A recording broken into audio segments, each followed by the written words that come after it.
Gemini, tignan po natin kung ano ang mensahe para sa'yo ngayong December 2023. Keep in mind po na ito ay general reading lamang, so hindi po lahat ay makaka-relate, so be open-minded. Sa mga hindi pa po nakasubscribe dito sa ating channel, please subscribe na po kayo. And palike na din po ng ating video. At sa mga nais pong mag-avail ng ating private readings, Lucky Stones and Amulet, makikita nyo po yung link sa description box below. Tarot Intentions by Aliana Reyes. Check muna natin yung energy para sa'yo ngayong buwan. Spirit guide, energy po natin for Gemini ngayong buwan na ito. We have faith in your dreams. Ayan, tiwala lang kayo sa goals ninyo. Maaring yung iba po sa inyo, nag-set kayo ng goals ngayong 2023, pero pwede na ilan lang sa kanila yung nangyari. So, huwag kayo mawawala ng pag-asa. Diba? We have another year para dito sa mga progress ninyo, dito sa mga goals ninyo. Kaya huwag kayong susuko. Pwedeng ibahin nyo lang talaga yung daan ba? O yung approach ninyo towards your goals. Pero yung goals ninyo, huwag nyong babaguhin. Pero depende yan sa inyo, okay? Pero yan, magtiwala lang daw kayo. Sabi ni Universe, hindi lang naman kay Universe kayo magtitiwala, hindi lang kay God. Pati rin syempre sa inyong sarili. Ayan, pero iwasan ninyo masyadong magtiwala sa ibang tao, Gemini. Tignan natin kung ano pa yung mensahe. Tandaan nyo, kayo lang talaga yung makakatulong sa inyong sarili. Tignan po natin ano pa yung mga, ano naman yung mga pwede mong i-expect ngayong buwan na ito. Ano pa ang pwedeng i-expect ni Gemini? Pwede nyo po palang panoorin yung inyong Moon, Rising, and Venus sign para mas kumpleto yung mensahe ninyo ngayon. Para ngayong ano na to. Ngayong huling buwan ng 2023. Tignan natin. Okay, expectations. We have King of Swords. Meron kang kakaharapin dito na isang tao. Maaaring iba sa inyo, matagal nyo nang iniiwasan yung taong to. Tapos, ito naman tao na to, pwedeng habol ng habol sa inyo. Gustong gusto talaga kayong makausap. Yung iba naman po, pwedeng, ayan, may mga exams kayong tinake, makakapasa kayo dyan. Or kung ano man yung iti-take ninyo pa na exam, makakapasa po kayo. Or kung hindi kayo yan, pwedeng anak po ninyo. We have the Hanged Man. Yun nga, yung mga pinoprocrastinate nyo talaga. Naku, kailangan nyo na talaga silang harapin ngayong buwan na ito. King of Cups. Madami kang mga professional na tao na makakausap or matataas na tao. Yung mga may sinabi talaga sa lipunan, yun yung nakikita ko dito. So, baka yung mga schedules dito, sabihin natin, lagi siyang nade-delays. Diba? Laging delayed yung mga lagi na postpone, ganon, yung mga schedule mo with these persons. So, ngayong, ano na to, ngayong buwan na to, ngayong December, is makakausap mo na sila, mas may chance na. We have, ayan o, Three of Cups. So, pwedeng magkikita-kita kayo ng mga taong to sa isang party. So, you expect na yung mga iniiwasan ninyo, Gemini na mga tao, makikita mo sila sa isang party, magsasama-sama kayo doon. Oo, tignan natin kung ano yung kakahinatnan noon. Justice. Okay, so fairness naman yung mararamdaman mo dito. And actually, mukhang may mga pag-uusap nga kayo na gagawin. Ayan, no? Ayan, mukhang may ma-approve pa dito na plano. Tignan natin, ano naman yung pwede mong ma-accomplish. Ano naman yung pwedeng ma-accomplish ni Gemini Spirit Guide. We have the Magician. Ayan. So, more on, ewan ko ba, paperworks kasi yung nakikita ko dito. Basta mga documents, ganyan. So, matatapos mo talaga siya ngayong taon na ito. Meron tayo ditong, ayan, so some of you pag-travel pala ito. So, pwedeng aagarin nyo yung mga trabaho ninyo para makapag-leave kayo or makapag-vacation kayo ng mas maaga ngayong buwan. Meron tayo ditong 10 of Pentacles. Tas ito, yung mga pera talaga na, siguro yung mga makikita mo dito, may atraso sa'yo sa pera. Gemini, ayan o, dito sa party na ito. So, yan o, pwedeng masingil mo sila. Baka on the spot magbayad yung mga to. Napakaganda naman kung ganun. Kaya lang, medyo nakakahiya din kasi syempre, di ba, nandun ka sa isang party para sana mag-enjoy or makihalubila sa mga tao, pero ang mangyari, maniningil ka. Pero siguro kasi yun lang yung chance na magaganap para dito, para makuha mo yung pera na ito or kung ano man tong, sabi ko nga sa'yo, meron din ditong ma-approve na plan. So, ayun, baka ito yun, no? Yung ma-approve. Kasi we have 10 of Pentacles. Meron din dito, pwedeng magpapagawa kayo ng bahay or matatapos na yung bahay ninyo ngayong December. Tignan natin, ano pa, Spirit Guide. We have the High Priestess.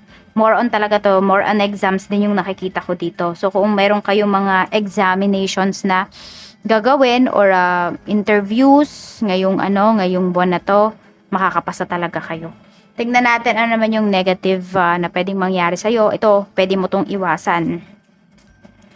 Ayan, merong relocation dito. So, yung iba naman sa inyo, siguro kaya lang to magiging negative kasi pwedeng biglaan siya.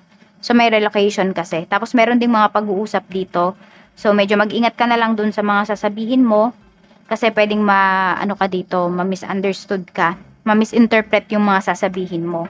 So, tignan natin pagdating naman sa health. Tignan mo na pala natin yung mga positives na pwedeng mangyari sa'yo, tsaka blessings. Okay, positive naman spirit guide. We have Ace of Cups, new romance for some of you. Ayan po. Or bagong pag-asa. Basta more on bago ito eh. More on new feelings po ito. Ayan, or new situation na magiging happy ka naman talaga. Tignan natin kung ano pa yung mensahe para sa'yo. May offer din sa'yo dito. Kaya din siguro ito parang negative siya yung dating kasi biglaan yung mga offer sa'yo dito. Tignan natin kung ano pa yung mensahe para sa'yo, Gemini. Ano pa po ang mensahe, Spirit Guide, Blessings. We have money. Ayan, so merong offer sa'yo dito, pwedeng regarding to sa work, or merong magbibigay sa'yo dito ng malaking halagang pera. Ewan ko kung tulong ba to sa'yo, or yun nga, sabi ko nga sa'yo, pwedeng may masisingil ka dito kung merong may utang sa'yo. Gemini. Tignan natin pagdating naman sa health mo. So, ayan madami kang pera ngayong buwan na ito. Claim mo na yan. Kung meron kayong mga hinihintay, meron kayong kailangang singilin ng mga tao, singilin nyo na. Kasi pwede ngayong month na to ay magbayad na talaga sila. We have strength. Ayan po, pagdating naman sa health mo. So, malakas pa po kayo dito. Ayan malakas yung energy ninyo dito ay lumalaban talaga. Maaring magkaroon lang kayo ng sprain ba yun? Basta, more on sa braso yung nakikita ko dito, balikat or braso. Hindi ko alam kung yun nga ba'y tawag. Basta ganun. Siguro mamamali kayo ng tukod, ganun sa siko ninyo. Kaya ingat kayo dito. Tingnan natin, ano pa spirit guide. Syempre din naman lahat, mangyari yan sa inyo. Pero marami dito na Gemini na hindi naman kayo sakitin ngayong buwan na ito. Sa mga family, friends, and relatives mo naman. Ay, hindi. Family, relatives home. Ayan. Knight of Cups. So, mukhang may papauwi talaga dito. Tapos, pwedeng kayo yan. Tapos, pwede rin na, yun nga, sabi ko, di ba, parang may tulong dito na paparating. So, could be family members mo yun or relatives mo yung tutulong sa'yo pagdating sa usapang pera. Or baliktad, baka ikaw yung tutulong sa kanila. So, kung sino yung mayroon sa inyo dito at sino yung nangangailangan. Para sa mga friends mo naman, we have the Hermit. So, tahimik yung mga kaibigan mo pala ngayong ngayong month. Tapos, pwedeng magkayayaan, yung biglaan lang talaga. So, nandoon kaya siguro negatives to kasi pwedeng biglaan. So, pwedeng hindi ka makapunta. Tapos, mamasamain nila yon ganun. Medyo may pagka, immature naman pag ganun. Pero yun, basta may biglaan kayong lakad dito. So, yung alam mo yung sobrang tahimik ng mga kaibigan mo, tapos may pinaplano pala sila. Tignan natin, pagdating naman po sa yung coworker, we have Temperance. So, ayan, mapagpasensya lahat dyan sa trabaho ngayong December. Wala ka namang masasabi sa mga co-workers mo. Tignan natin naman yung ambience sa work. We have 9 of Cups. Ayan, so feeling accomplished talaga and wish fulfilled kayo ditong lahat. Kaya naman pala tahimik at mapagpasensya yung mga katrabaho mo kasi pwedeng umaayon talaga sa inyo yung mga pagkakataon dito sa trabaho, sa workplace. Tingnan natin yung business mo naman. We have debt card. So, baka meron dito, maglalagay kayo ng bagong produkto dyan sa inyong business. Okay na okay po yan, lalo na kung yung mga hamon yung nakikita ko dito. So, iba sa inyo, pwedeng hindi naman talaga kayo nagbebenta niyan. Pero, ngayong ngayong December is uumpisahan nyo na talagang, mag-produce ng product or maging distributor yung iba sa inyo. So, simulan nyo yan kasi malaki yung kikitain nyo dyan. Siguro malaki din yung puhunan, pero malaki din naman yung balik. So, sulit siya. Tignan natin, pagdating naman sa finances mo, we have Knight of Swords. Ayan, grab lang daw kayo ng grab ng opportunity. Sabi ni Universe, tignan mo saan siya tumabi, diba, sa money. Ayan, kasi madami talaga kayong magiging pera.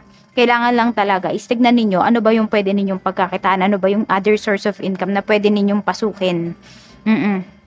Kaya maging sobrang madiskarte talaga kayo ngayong buwan na ito. Tignan natin, sabi ko nga, kanino ko ba yun nasabi? Yung parang yung matatanggap ninyo, kunwari, di ba may 13th month pay, tas may bonus, o kunwari yung 13th month pay, yan yung mga panghahanda ninyo, tas yung bonus ninyo, ayan yung pangnenegosyo ninyo. So, paano nyo ba papalugin yung pera ninyo? Yun yung siguro kailangan ninyong matutunan, kailangan ninyong alamin. Yan po. Tignan natin pagdating naman sa love life para sa mga single. tingnan natin. Spirit guide para po sa mga single.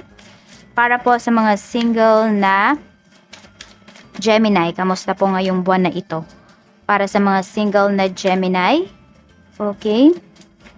So, we have 5 of Swords. Medyo ano kayo dito medyo hindi kayo sure doon sa tao kung meron kayong makakausap or meron kayong kinakausap. Parang hindi kayo palagay. Yun yung nararamdaman po ninyo. Feeling nyo niloloko lang kayo ng taong to or binobola lang kayo. So, kayo naman ayaw nyo magpabola dito. Tingnan natin sa mga byuda at byuda, we have the Chariot. So, maraming mga byuda at byuda dito na pwede po na may kadil kayo, na nasa malayo. And yung iba din, nakikita ko dito, parang nasa third party situation. Ayan, baka yung kadil ninyo may asawa talaga or nasa in a relationship. So, mag-iingat po kayo dito, okay? Kasi pwedeng makipagkita sa inyo yung taong to. Kaya ingat kayo, kilalanin nyo muna talagang mabuti. At para naman po sa mga in a relationship, we have Queen of Wands. So ayan, sobrang abala ninyo. Baka nauubusan na kayo ng oras pagdating sa inyong karelasyon, pagdating sa inyong, ayan, partner. So tamang balanse lamang. So, sobrang busy nyo din. Hindi ko lang alam kung may mga nagtatrabaho ba dito yung mga host, mga events organizer, event host. So sobrang busy. Tignan natin, ano pa po spirit guide para sa mga live-in partner. We have Page of Wands. Ayan, so meron naman kayong pinagpo-focusan talaga dito ng partner mo. Siguro kanya-kanya kayo ng pinagpo-focusan, ganyan. Ten of Swords. Ayun nga, medyo meron kayo ditong samaan ng loob. At pwedeng yung tiwala, 'di ba? Yung tiwala. Ayun tingnan mo, 'di ba? Meron tayong have faith in your dreams. Tapos ito Page of Wands. So dahil nga may kanya-kanya kayong mga pinaglalaban sa buhay, yan. So parang hindi niyo naintindihan yung isa't isa. Kaya pag-usapan niyo yan, okay? Parang wag kang gagawa ng desisyon ngayong buwan na ito na pwedeng pagdudahan ka ng partner mo kahit wala naman talaga siyang dapat ipagduda sa'yo. Tignan po natin, pagdating naman sa mga married natin, we have 6 of Swords. So ito may mga iiwan kayo dito ng mga problems from the past na talaga namang nakakagulo na lamang sa present ninyo. Yan ready na kayo dito mag-move forward. For some of you, ayan, meron dito parang, di ko alam kung maglalayas ba kayo, ganyan. Or meron dito na magnanay, pwedeng sa iba kayong lugar magsi-celebrate ng Christmas and New Year. Ganun. Parang may tampuhan kasi. Pero ayan tignan mo, may paglayo nga kasi talaga na lumalabas dito. Yun yung energy natin. So, ayan po yung mensahe para sa inyo ngayong buwan. At mag-wish na po kayo habang pinapatugtog ko itong ating singing bowl.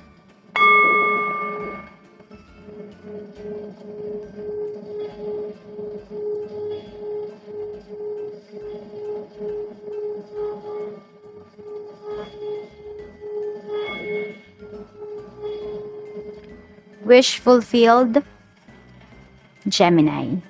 Maraming salamat po at see you again on my next video.